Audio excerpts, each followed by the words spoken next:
La Bible ne dit-elle pas que nous ne sommes pas redevables à la chair pour vivre selon la chair? Alléluia. Nous ne sommes pas redevables à la chair pour vivre selon la chair. Mais si tu vis selon la chair, tu es redevable à la chair. Alléluia.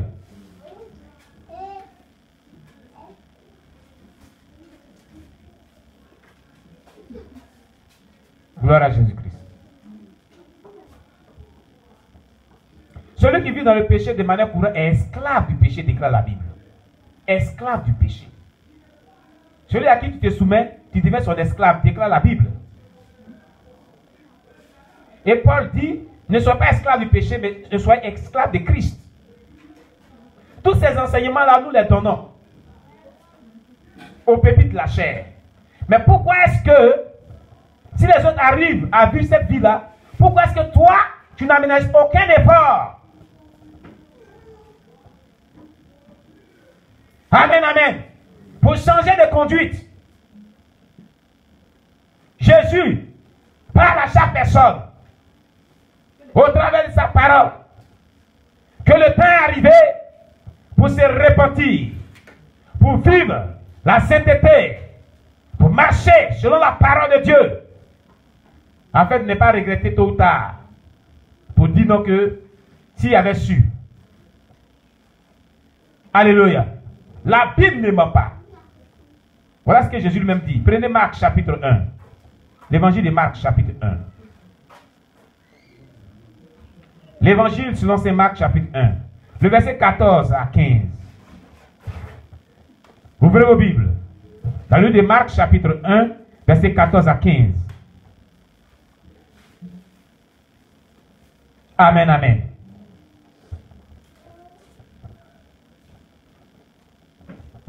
Il est dit, après que Jean eut été livré, Jésus alla dans la Galilée, prêchant l'évangile de Dieu.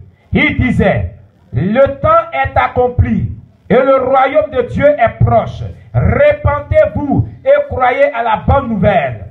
Voilà ce que Jésus a dit. Le temps est accompli. Quel temps qui est accompli?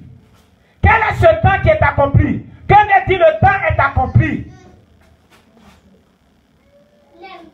Il y avait un temps messianique qui était attendu par les Juifs.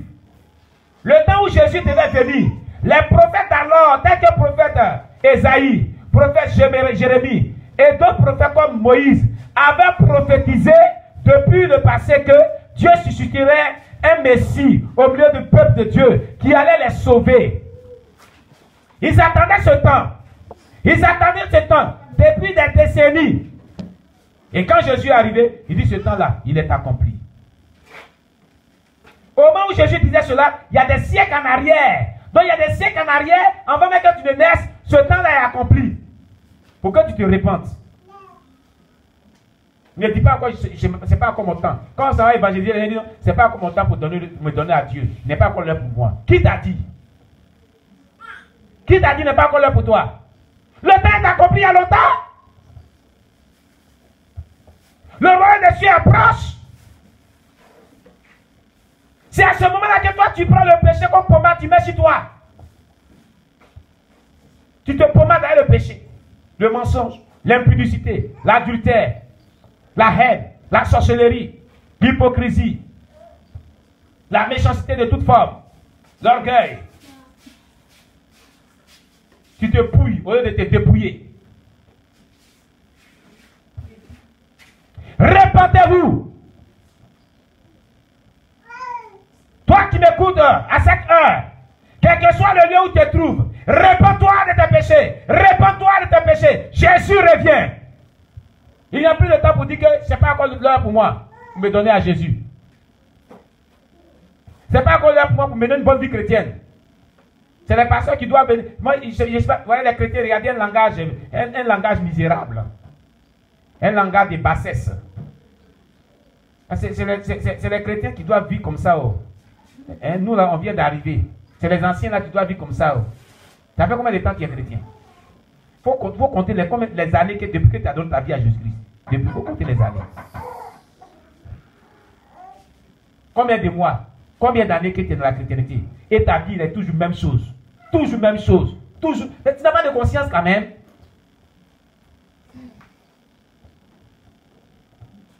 Tu n'as aucune crainte de Dieu.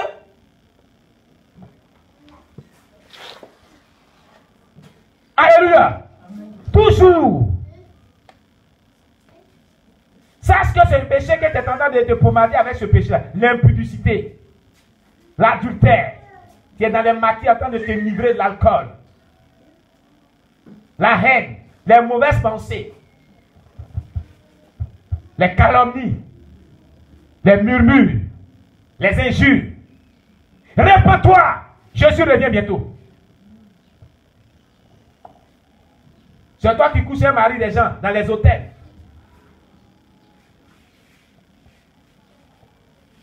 Tu es dans un bureau, quelque part. Et il y a bureau central. Tu planes dans les bureaux. Même dans les bureaux. Et les dimanches, tu dis que tu es à l'église. Alléluia.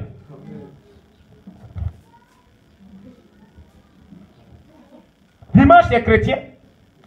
Mais après culte, tu deviens cacamou.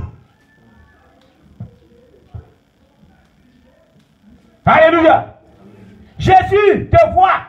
Peut-être que tu dis que le pasteur ne te voit pas. Mais Jésus te voit.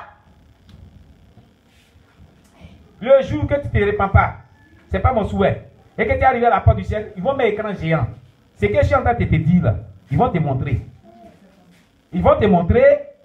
Mais ce que tu penses dans ton cœur, là, ils vont montrer voilà, tes pensées. Pendant que le pasteur prêchait, là, voilà tes pensées que tu avais. Ils vont te montrer. Oui. Tout ce que tu dis dans ton cœur actuellement, là, ils vont te montrer. Les murmures, ils vont te montrer. Tu deviens escargot. Quand on prêche, tu fais... Tu deviens escargot, tu es escargot. Tu parles dans ton cœur. Dieu voit.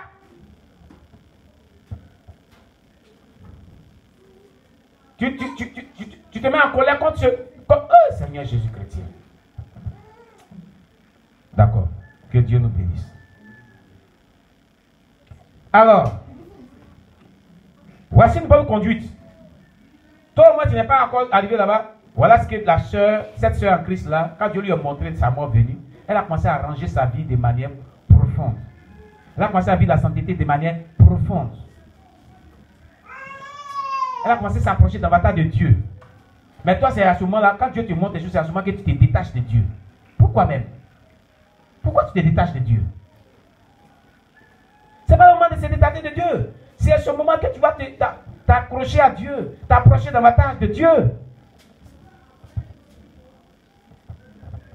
Quand la femme entendit cela, elle tomba par terre et commença à pleurer de plus belle. Après quelque temps, 2 anges vinrent l'accueillir pour l'amener au ciel.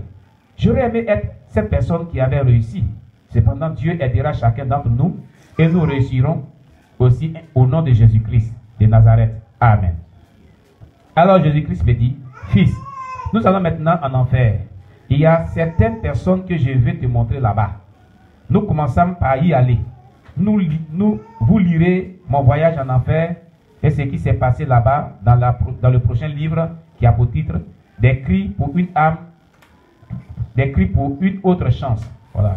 Il y a un prochain livre qui est intitulé Des cris pour une autre chance. Des cris pour une autre chance. Que Dieu vous garde et vous donne la force de continuer dans sa grâce au nom de Jésus-Christ de Nazareth. Amen.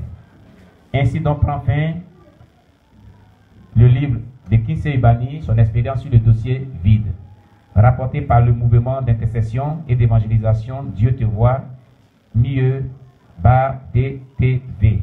Contact 00228 901 52 202 bar 983 85 994.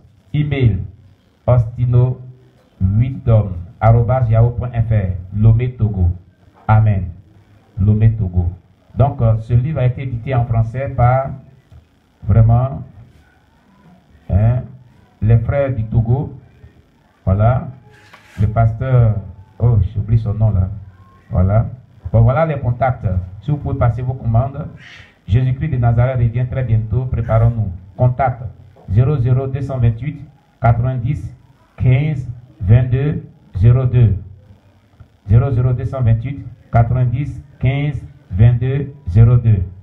00228 98 38 59 94 Lomé, Togo. Voilà. 00228 98 38 59 94. Vous pouvez appeler et vous pouvez leur demander comment ils vont vous faire parvenir, quel que soit le lieu où vous êtes. C'est le livre de Kinsey Ubani. Le dossier vide prend donc fin aujourd'hui. Que Dieu vous bénisse. Comme je le disais, nous allons entamer un témoignage qui a été édité encore par les mêmes frères. C'est un témoignage en anglais. Voilà, parce que lui aussi, Abraham Wakubu était nigérien. Alléluia. Et ce sont les mêmes frères du Togo, c'est les mêmes contacts qui ont édité ce même livre-là. Alléluia. Voilà. Et le titre c'est « Ne te glorifie pas encore ». Ne te glorifie pas encore. C'est seulement après avoir gagné la vie éternelle que nous pouvons nous réjouir. Mais pour le moment, c'est comment payer le prix pour vivre dans la sainteté. Hébreux 12, verset 14. Par Abraham Wakubu. Alléluia. Mais avant de passer à Abraham Wakubu, la petite portion de ce que nous venons de voir, qu'est-ce que tu as retenu? Qu'est-ce que tu as compris par rapport à cette femme qui a été sauvée de justesse, comme je pourrais le dire? Qu'est-ce qui t'a marqué? Qu'est-ce que tu as compris? Amen. Qu'as-tu retenu? Oui, maman, viens ici parce qu'on ne va pas déplacer les caméras. Celui qui veut parler, il peut venir ici. Les caméras de YouTube sont braquées, on ne peut pas tourner, c'est sur l'ordinateur portable. Voilà. Voilà. Voilà, maman. Va dire ce qu'il a marqué. Ce que je retiens par rapport à cette femme qui a été vraiment sauvée de justesse, oui, c'est que de faire beaucoup attention aux songes. Aux songes. Aux songes que nous faisons. Aux songes que nous faisons. Parce que c'est en songe que Dieu nous parle. Donc de faire beaucoup attention quand nous faisons les songes là. Alléluia. Et de prendre garde vraiment à ces songes là. Gloire à Jésus. C'est parce que dans le songe là, ce qui s'est passé, elle a pris ça au sérieux. Amen. Voilà, elle a pris ça au sérieux là. Elle a su que c'est Dieu qui lui a révélé qu'elle va mourir. Voilà. Donc c'est pourquoi en tout cas, elle a pris vraiment la peine vraiment de se repentir. Amen. Et dans le témoignage, le Seigneur m'a parlé de ça. Que ce qui a fait que vraiment elle va sauver la soeur, c'est parce que quand elle a eu ce songe où elle devait mourir, là, quand elle a vu le songe là, vraiment, elle s'est plus amusée. Dans sa vie chrétienne. Voilà, elle a commencé à prendre sa vie chrétienne au sérieux. Au sérieux. Elle a commencé à vraiment changer de vie, de comportement, demander pardon de ses péchés. Et il y a un fait qui m'a marqué là-dedans. Et le Seigneur a dit que elle a confessé tous ses péchés du fait qu'elle a pris cela au sérieux, qu'elle a demandé pardon à Dieu. Mais elle a oublié vraiment le péché de retard. Le retard. Donc, du fait qu'elle a pris ça au sérieux là, si comme elle n'avait pas oublié le péché de retard, elle allait confesser ça aussi, mais elle a oublié. Oui. Et le Seigneur lui dit pardon pour ces péchés-là aussi. Amen. Et pardon, vraiment, ça m'a marqué. Amen. Donc, de faire attention quand nous parlons en songe. Alléluia. Très bien, on va partir à ça. Nous devons faire attention quand Dieu nous parle. Dieu parle cependant tantôt par des songes, par des visions nocturnes. On a déjà vu tous ces passages-là dans le livre de Job. Alléluia. Dieu nous parle par plusieurs moyens. On a déjà enseigné dessus, prêché. Tous ces enseignements sont sur la chaîne YouTube. Notre chaîne YouTube, José-Pierre Dano. Vous pouvez consulter tous les vidéos des enseignements. Ne regardez pas seulement que les témoignages là, sur la chaîne YouTube. Mais feuilletez aussi les prédications, les enseignements que nous donnons. Vous allez voir que ce n'est pas seulement que les témoignages, mais il y a des messages d'édification qui sont très, très, très intéressants pour votre croissance spirituelle et pour que vous menez une bonne vie chrétienne. Amen. Merci, maman. Qui d'autre va dire ce qu'il a marqué, ce qu'il a compris ce matin par rapport à ce que nous venons d'entendre concernant ce témoignage de cette sœur. L'expérience que Prince Ebani vient de relater par rapport à cette sœur qui est sauvée. Papa, maman, il n'y a pas quelqu'un d'autre? Il n'y a pas quelqu'un d'autre? D'accord? Que Dieu soit loué. Nous allons continuer donc avec le témoignage de Abraham Wakubu. Alléluia. Abraham Wakubu. Abraham Wakubu est un Nigérien. J'avais eu son témoignage en vidéo avec la sœur, l'évangéliste Claire Adoun Atongo, qui ne vit plus, qui n'est plus de ce monde. Cette femme évangéliste, vraiment a impacté le monde à son temps. Alléluia. Ne te glorifie pas encore par Abraham ou Akubou. Ils ont mis I. Il a peut-être c'est Ibrahim, il ne sait pas où même. D'accord. Bien. Transmission abrégée par l'expérience de l'au-delà du pasteur Abraham Blessing Wakubou. Ainsi donc que celui qui pense être debout prenne garde de tomber. 1 Corinthiens 10, verset 12. Et si le juste est sauvé difficilement, que deviendra celui qui est impie et pécheur? 1 Pierre chapitre 4, verset 18. Au milieu d'une flamme de feu pour punir ceux qui ne connaissent pas Dieu et ceux qui n'obéissent pas à l'évangile de notre Seigneur Jésus. 2 Thessaloniciens chapitre 1, verset 8. Ne vous glorifiez pas encore. Tu as été pesé dans la balance et tu as été trouvé léger. Daniel chapitre 5, verset 27. C'est pourquoi, frères, efforcez-vous d'autant plus d'affermir votre vocation et votre élection. 2 Pierre chapitre 1, verset 10. Transcription abrégée de l'expérience de l'au-delà du pasteur Abraham Wakubou. Première édition anglaise 2011, sous le titre Don't Glory Yet. Les textes bibliques sont tirés de la Sainte Bible, nouvelle version seconde révisée, dite à la Colombe, Paris, 1978. Préface. Tous ceux et tous deux atterrissent à un endroit où se trouve une multitude de personnes décédées formant une queue dont vous ne pouvez voir le début. Si tu es le dernier venu, alors tu te places à la dernière position en l'espace d'une minute après votre arrivée. Lorsque vous regardez derrière, d'autres personnes décédées qui viendraient former la queue derrière vous seraient 5000 et plus. Est-ce que vous comprenez ce qu'elle dit ici? Abraham Wakubou dit comme ça que quand tu es décédé, quand tu décèdes, disons, quand tu atterris, il y a une ligne. Quand tu atterris il y a une ligne qu'on appelle ligne, souvent on dit ligne indienne. Les gens se mettent à rang. Et quand tu viens, tu es le dernier. Mais à l'espace de quelques secondes, quand tu regardes derrière toi, il y a plus de 1000 personnes qui sont derrière toi. Tu ne vois même pas la fin. Ça veut dire quoi? Ça veut dire qu'il y a plusieurs personnes qui meurent par jour, par seconde, dans le monde entier. Est-ce que vous comprenez ce fait-là?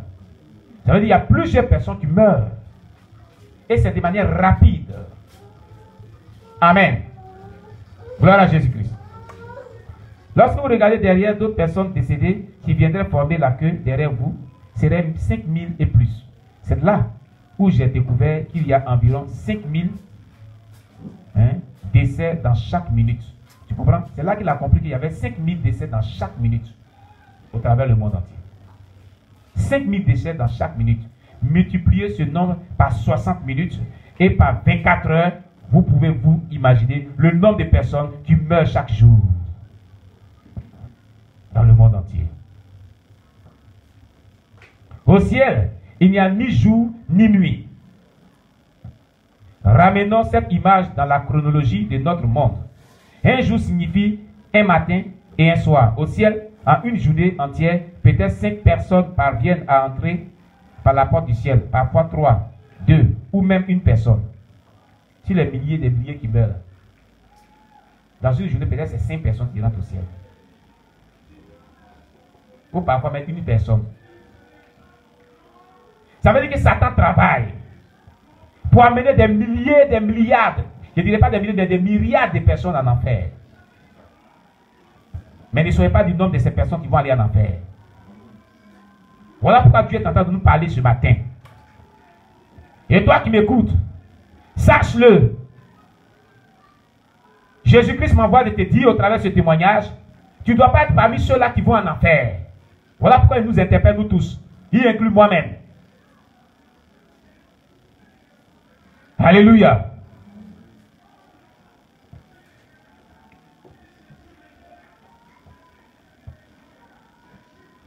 Au ciel, en une journée entière, peut-être 5 personnes parviennent à entrer par la porte du ciel, parfois 3, 2 ou même une seule personne. Quelquefois, personne du tout. Personne du tout. Dans une journée, il peut y avoir même personne qui ne rentre au ciel. Vous voyez? C'est très très sélectif et puis c'est très serré. C'est très très très mince. La chance pour aller au ciel est très mince. Plus même dans ces derniers temps, ça devient encore plus mince. Plus serré qu'avant. C'est pas un jeu. Tu joues à ta vie chrétienne. Veux-tu aller en enfer?